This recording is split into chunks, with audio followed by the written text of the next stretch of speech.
this course have been real valuable. Like I said, it's going now it's going to let me do reach a goal that I didn't even speak about this. Reach a goal that I was been trying to reach from the beginning. Like I said before, while I was on the commercial side, I let it go.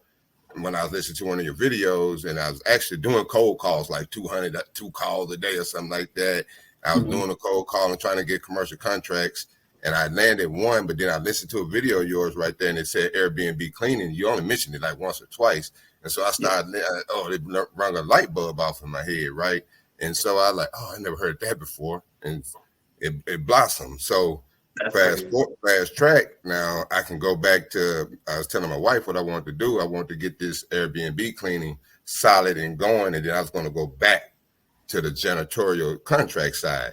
So now with this systems in place that I've gotten to learn from you in the boot camp, it's going to fast track it